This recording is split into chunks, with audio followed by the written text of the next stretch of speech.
या पुढच्या 3 गोष्टींनी तुमचं आयुष्य कायमसाठी बदलणार आहे आणि तुम्हाला मनःशांती लाभणार आहे. पहिली गोष्ट तुम्हाला करायची आहे ती म्हणजे स्वतःसाठी वेगळा वेळ काढा. कारण नेहमी असं होतं, की आपण स्वतःसाठी वेळ काढत नाही. आपण प्रत्येकाला वेळ देत राहतो आणि त्यामुळे आपण आपल्याला मिस करायला लागतो. दुसरी गोष्ट सगळ्यात महत्त्वाची म्हणजे अनावश्यक गोष्टींकडे दुर्लक्ष करायला शिका. आपल्या डोक्यामध्ये 100 विचार चालू असतात. त्यामुळे नकारात्मकता पटकन आपल्याजवळ येते आणि आपली मनःशांती हिरावून घेते. त्यामुळे ज्या गोष्टींकडे लक्ष देण्याची खरंच गरज आहे, त्याच गोष्टींकडे लक्ष द्या. इतर गोष्टींकडे दुर्लक्ष केलं तरी चालू शकतं. आणि तिसरी आणि सगळ्यात महत्त्वाची गोष्ट म्हणजे इतर कसे वागतायत ह्याची जबाबदारी तुमची नाही आहे. तुमची जबाबदारी फक्त एवढीच आहे, की तुम्ही स्वतः कसे वागताय.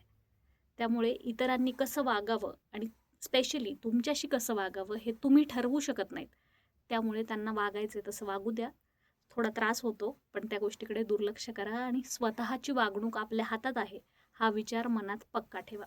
या 3 गोष्टी आजपासून करायला लागा आणि तुम्हाला काय बदल जाणवतील ते मला कमेंट करून नक्की सांगा. तुम्ही या चॅनलवर नवे असाल तर सबस्क्राईब करायला विसरू नका. बाय.